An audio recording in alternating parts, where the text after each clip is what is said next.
That's Eastgate Road. That's the exact way I was going on that night in 1980, and a number of vehicles coming out here. And we turned right here. You were at Rendlesham Forest. Sorry.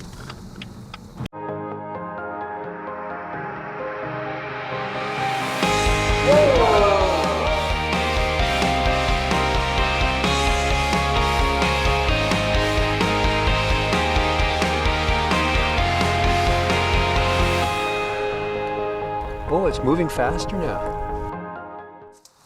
Years ago, we used to do tours of the forest with people around the forest, and over that side of the runway, was called a place called Area 1, where the early UFO landings were. And there's also the same spot nowadays. Birds migrate from Africa to just that little tiny spot over there. Well, we used to take people in tours there, and sometimes you have people in wheelchairs and on crutches. You can't say they can't join in, obviously. So would you imagine trying to push a wheelchair over roots of trees? And anyway, sometimes I had to get out of the wheelchairs. And I was talking to this particular spot, and then we found people were walking. Once they were totally healed, but they were walking. And they get out of wheelchairs, and some of them were carrying the crutches instead of using them. And we're taking around on a big tour, and they said they hadn't walked that far in, well, years, some of them. And I thought there's something special about the place. I lost a set of keys, and also I lost an ancient artefact I've got, which is a Roman spearhead, 2,000-year-old Roman spearhead. And I lost it, and a few months later, when I started doing this healing, they appeared back in my drawer. So I asked Spirit, I said, why have these keys suddenly appeared and this artefact? And they said, because the keys represent the keys to the portal. So when you enter that area, the portal opens and you can do healing. And they said, because you have a good heart and you have good intentions, and that's how things started. But I'll show you the artefact. I've got a 2,000-year-old Roman spearhead. And this is what I class as the key to the portal. When I'm giving healing, people hold it. It's 2,000 years old. But then when I walk into that portal, it opens. I've had groups from Glastonbury, I've had groups from Southend, West Edmonds, Ipswich, all over. Have come along just to prove this, not necessarily make me look silly, but to try and prove if I'm right what I'm telling them. The moment I walk into it, poof, it comes alive. But unfortunately, like I said, the military stopped me doing it. But the people I was trying to help were people in wheelchairs and people that the hospitals couldn't help. Well, since then, I've spoken to a lady called Marie Wheatley.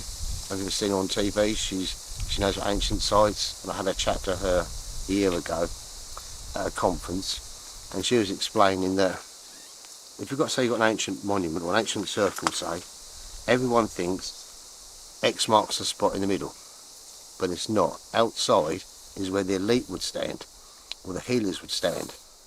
And basically, you've got certain areas where you get charged up, all the negative energy drains out of you, and the positive comes in. And I found exactly what I found over there. Exactly what I found. And I was explaining to her about it. You can't see an ancient monument, but what is there is a UFO landing site. 1977, I think, and 1979, 2 years I know of a craft landed there, and possibly 1980 as well.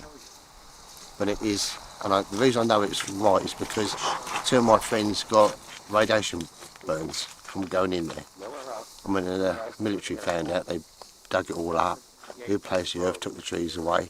But that was the Sunday night, a ball of fire come out of the sky, and it was a Sunday evening, and it was early closing at the pub, that's how I know. And I just took my mate and his girlfriend, dropped his girlfriend off, and we were driving back to Wheelie where we lived, and we could see this ball of fire that was falling out of the sky. Then it changed direction. And if you follow it, and I tried to follow it in the car, we went towards Harwich, and it was obviously Felix over this way. When we got to that area, we walked through up this between the trees, and something said take a picture. So I turned around and took a picture. Couldn't see nothing. When I got home, there was a craft. We'd walked through a craft with beings walking around it. And we felt funny when we walked through it, but it wasn't a solid object. And then I kept getting messages, come back. So two weeks later, me and Bren and the whole group of people, we went back to this exact spot. Couldn't see nothing. But when we had the cameras up, there's a craft, it's there, with beings walking about. So I said to my friend Bren, I said, go and stay next to that craft, and I'll take a picture of you standing next to this craft. You couldn't see it with your eyesight, but you could see it on camera. She stood next to it and just about to take the picture, and I got stampeded by a load of deer. They come out of nowhere. And I asked Spirit why they'd stopped me taking a picture. And what they said was, it's in the now. You can't have two dimensions, in this case, people-wise or beings-wise, in the same picture from what was there. That was one dimension, and Brenda was in my dimension. They couldn't both be in the same picture. You can take a picture of a ghost or a craft or whatever, but when it comes to, say, beings, I said, well, what's the problem? They said, it's in the now. What does that mean? But that's exactly what I got from Spirit. But we couldn't take a picture of her standing next to a UFO.